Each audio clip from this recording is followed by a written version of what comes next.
আসসালামু আলাইকুম সবাইকে। আজকে হচ্ছে শনিবার। তো আমি ঘুম থেকে উঠে গিয়েছি সকালবেলা।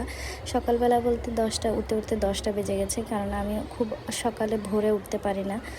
তো যাই হোক, 10টা বাজে উঠে আমার নতুন করে আজকের নাস্তা রেডি করতে হয় নাই, কেননা গতকালকের নাস্তাটা ছিল, যেটা আমি বানিয়েছি খুদের বাহা যেটা বলে, সেটা খেয়েছে বাচ্চার বাবা ও আহিল। তো আমার ছোটো ছেলেকে দিয়েছি হচ্ছে হোমমেড নাস্তা, যেটা হচ্ছে গিয়ে সেরেলাক, হোমমেড সেরেলাক, সেটাই খেয়েছে সে।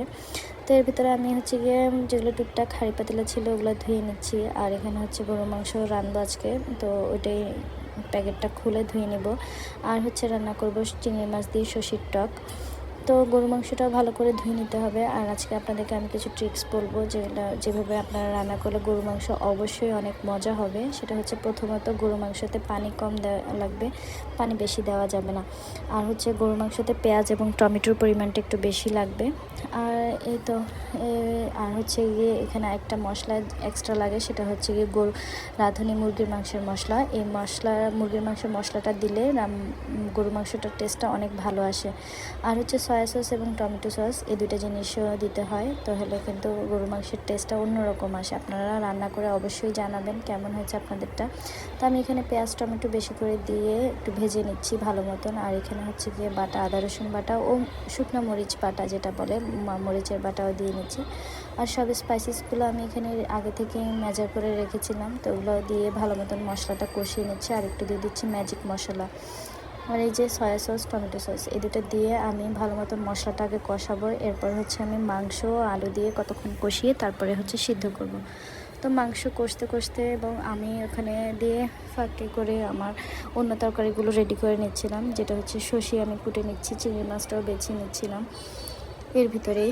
তো এইভাবেই আর কি মেয়েদেরকে 2 হাত চালিয়ে কাজ করতে হয়, কারণ সংসারে এত কাজ একা হাতে সামলানো আসলেই অনেক কঠিন হয়ে যায়। এর ভিতরে বারে ছোটো বাচ্চাটাও বিরক্ত করছিল, তাকেও গিয়েও দেখে আসছিলাম। এই যে আমার গরু মাংসটা রেডি হয়ে গেছে। আর এখানে হচ্ছে গিয়ে আমি সর্ষেটা বসিয়ে দিয়েছি, আর সাথে হচ্ছে গিয়ে চিংড়ি মাছ, আদা রসুন বাটা, লবণ, হলুদ মরিচ দিয়ে অল্প পানি দিয়ে সর্ষেটাকে ভালো করে মেখে নেব। মেখে এরপর এটাকে ভালো করে সিদ্ধ করে নেব, বা এটা যতক্ষণে সিদ্ধ হয়ে পুরোপুরি রেডি হয়ে যাবে, এরপরে হচ্ছে এটাতে আমরা কয়েক কোষ তেঁতুল এবং ধনিয়া পাতা দিয়ে নেড়ে চেড়ে নামিয়ে নেব। তো এই যে সর্ষেটা সিদ্ধ হতে হতে আমি অন্য কাজগুলো করে নেব। এই যেখানে একটু ম্যাজিক মশলাও দিয়ে দিচ্ছি যাতে টেস্টটা ভালো আসে। এই আর কি, সংসারের কাজ আসলে অনেক ঝামেলার, কিন্তু তাও কিছু করার নেই। প্রতিদিনের এই রুটিন মেয়েদের, যে কি রাঁধবো, কি বাড়বো, কি খাওয়াবো, বাচ্চাদের কি খাওয়াবো, সকালের নাস্তা কি খাওয়াবো, বিকেলের নাস্তা কি খাওয়াবো, এটা ভাবতে ভাবতে দিন পার হয়ে যায়। তো এখানে আমার সর্ষেটা হয়ে গিয়েছে। তো এরপর আমি এখানে হচ্ছে কয়েক কোষ তেঁতুল আর ধনিয়া পাতা দিয়ে এটাকে চুলায় নামিয়ে নেব, বন্ধ করে দেব। তো এটা খুব মজার একটা তরকারি। আসলে আপনারা কে কে এরকম টক খান বিভিন্ন জিনিস দিয়ে অবশ্যই জানাবেন। এটা হচ্ছে আমার শ্বশুরবাড়ির খাবার, যেটা কিনা টক বলে আর কি, সর্ষের টক বা ধুন্দুলের টক। তো আমারটা মানে দেখতে এতটা সুন্দর হয়নি, কিন্তু খেতে ভালোই হয়েছে। যাই হোক, আপনারা কমেন্ট করে জানাবেন আপনারা কে কে এটা পছন্দ করেন বা খান। তো এই আর কি ছিল আজকে আমার রান্না বান্না।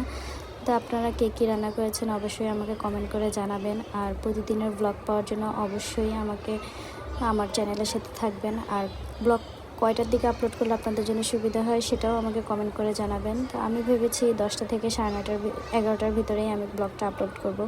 তো রান্নাবান্না শেষ, এদিকে বাচ্চাদের সাথে একটু বসে পড়লাম সময় দেওয়ার জন্য বা খেলার জন্য। তো ওরা মোবাইল নিয়ে ব্যস্ত। এই যে দেখুন ছোটোটা বড় ভাইয়ের সাথে কিভাবে লাগে মোবাইল নিয়ে।